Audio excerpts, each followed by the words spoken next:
friends. Here we are for story time. I hope you've had a good day. And isn't it about the weekend? I sure don't know what day it is anymore. You know, I can't figure it out anymore because I don't see you anymore. So I think it's Friday. Have a great weekend.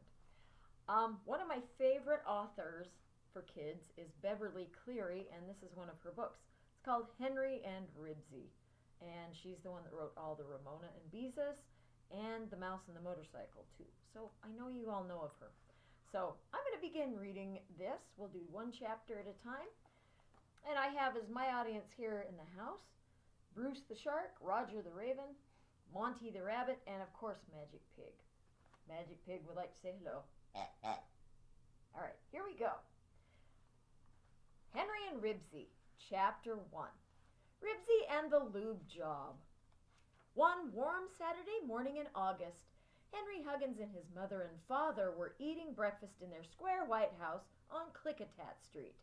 Henry's dog, Ribsy, sat close to Henry's chair, hoping for a handout. While Mr. and Mrs. Huggins listened to the 9 o'clock news on the radio, Henry tried to think of something interesting he could do that day.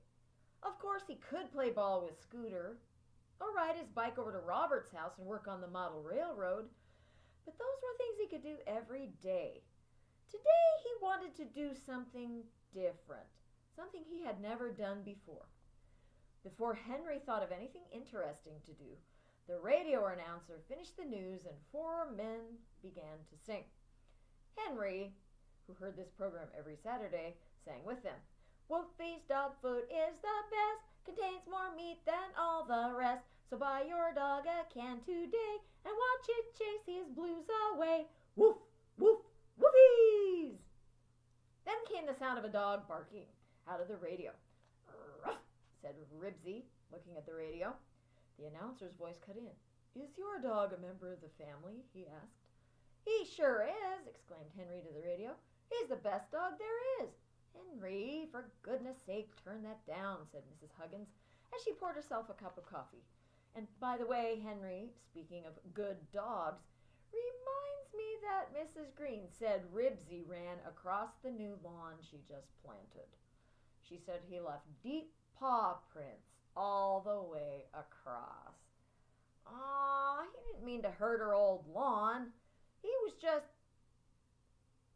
Henry remembered that Ribsy had run across the lawn because he was chasing the Grumby's cat. He was just in a hurry, he finished lamely. You're a good dog, aren't you, Ribsy? Thump, thump, thump, went Ribsy's tail on the rug. We think he's a good dog, but the neighbors won't if he runs across new lawns and chases cats, said Mr. Huggins.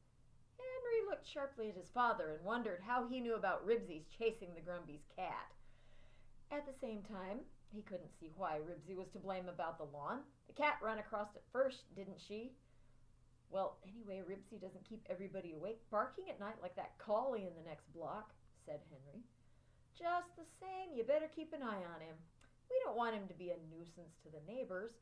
Mr. Huggins laid his napkin behind his plate. Well, I guess I'll take the car down to the service station for a lube job. That gave Henry an idea. Here was his chance to do something he had never done before, something he had always wanted to do when his father had the car greased.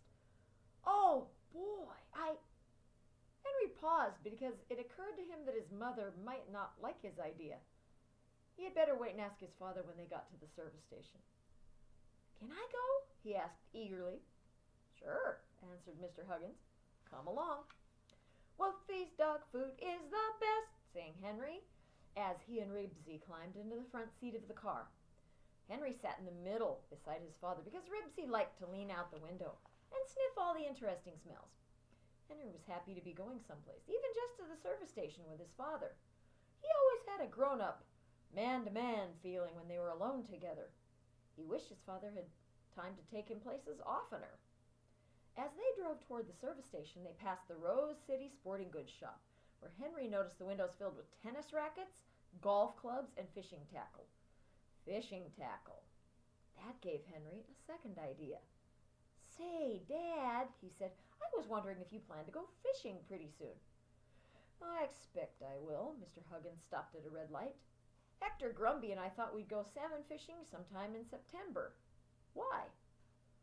How about taking me along this year? Henry tried to sound grown up and casual. Mr. Huggins drove past the supermarket and turned into Al's thrifty service station. We'll see, he said. Boy, oh boy, thought Henry, as he and Ribsy got out of the car near the grease rack.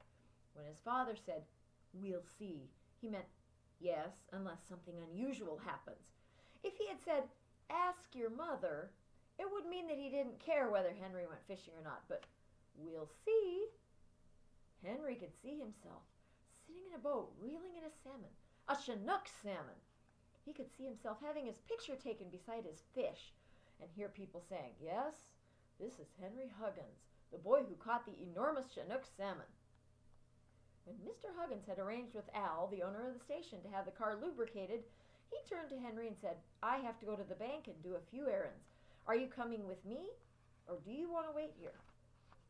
Henry had been so busy thinking about fishing that he had almost forgotten why he came to the filling station in the first place.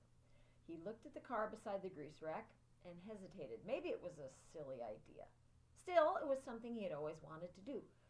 Say, Dad, do you suppose I could stay in the car and ride up on the grease rack? Mr. Huggins and Al both laughed. You know, I always wanted to do the same thing when I was a kid, said Mr. Huggins. It's all right with me, but maybe Al won't think it's such a good idea. Oh, it's okay with me, said Al, but once you get up there, you'll have to stay till I finish the job. It may take me a while, because I have to wait on other customers. Sure, I'll stay, agreed Henry. And you're not to open the car door while you're up there, cautioned Henry's father. Oh, I won't, promised Henry, and got back into the car. Al drove it onto the rack, and then got out to fix the axle supports that held the car to the rack. He turned a handle, and Henry felt the car began to rise. So long, Dad, Henry called, as he and the car rose slowly into the air. He felt as if he were riding in an elevator that didn't have a building around it. Too bad some of the boys and girls were not around to see him now. The car stopped, and Henry could hear the pish-tush of the grease gun as Al worked beneath him. How different things looked from up in the air. And wouldn't it be fun if cars could take off and drive along just this high? Oof, said Ribsy, looking anxiously up at Henry as if he could not understand what the Huggins' car was doing up in the air. It's all right, Ribsy. I won't go any higher. Thump, thump, thump went Ribsy's tail on the cement. Al left the grease rack to sell some gasoline and to check someone's oil. Ribsy, seeing that the car was not going to leave without him, wandered around the service station, sniffing the gasoline pumps and the Coke machine. Henry sat behind the steering wheel and pretended he was driving the car around in the air. He wished some of his friends would come along. Then Scooter McCarthy rode into the service station on his bicycle. He stopped by the air hose and started to unscrew the valve cap on his front tire. Hi, Scooter, Henry called. Startled, Scooter looked around, but he didn't see Henry.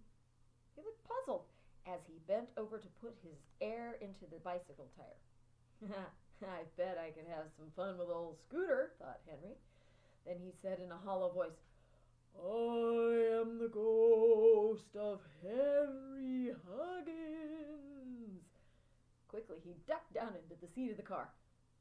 Air stopped hissing into Scooter's tire.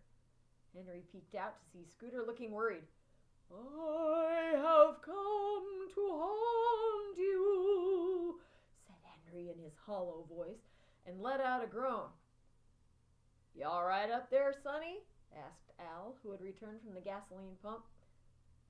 Henry had to answer. Yeah, sure, I'm all right, he said, feeling foolish. I knew you were up there all the time, said Scooter, unscrewing the valve cap on his back tire. You did not, said Henry. You just wish you'd thought of riding up on the grease rack. Ha! Scoffed Scooter, as the air hissed into his tire. You know what? Asked Henry. My dad's going to take me salmon fishing this year. That ought to impress Scooter. Haven't you ever been fishing? Said Scooter. Sure, I've been fishing, but not salmon fishing, said Henry. Well, he had been fishing. Once he and his mother and father had been fishing and picnicked beside the sandy river when the smelt were running. The river was so thick with the little fish that people dipped them out of the water with nets. Henry did not have a net, but he used an old stocking cap to scoop up some fish. His mother had cooked them for dinner, so it really counted as fishing, even though he didn't intend to let Scooter know exactly how he had caught the fish. My dad took me salmon fishing last year, boasted Scooter. Henry might have known Scooter had already gone salmon fishing. He was 2 years older and always got to do things first. Catch anything? Henry asked. A silverside, answered Scooter proudly as he screwed the valve cap back on his wheel. Aw, that's just a little salmon, said Henry. I don't call 15 pounds so little, said Scooter. I bet I catch a Chinook, boasted Henry. Ha! I'd like to see you, sneered Scooter. Why, they weigh 20 or 30 pounds. You couldn't land a Chinook even if you didn't get one to bite. I could too land one. No, you couldn't. I know, I've been salmon fishing, and you haven't, Scooter said. Then he called, So long, and pedaled away. You just wait. I too will catch a salmon, yelled Henry. And we are going to leave off for there so you can get to bed. Have a good sleep. See you tomorrow.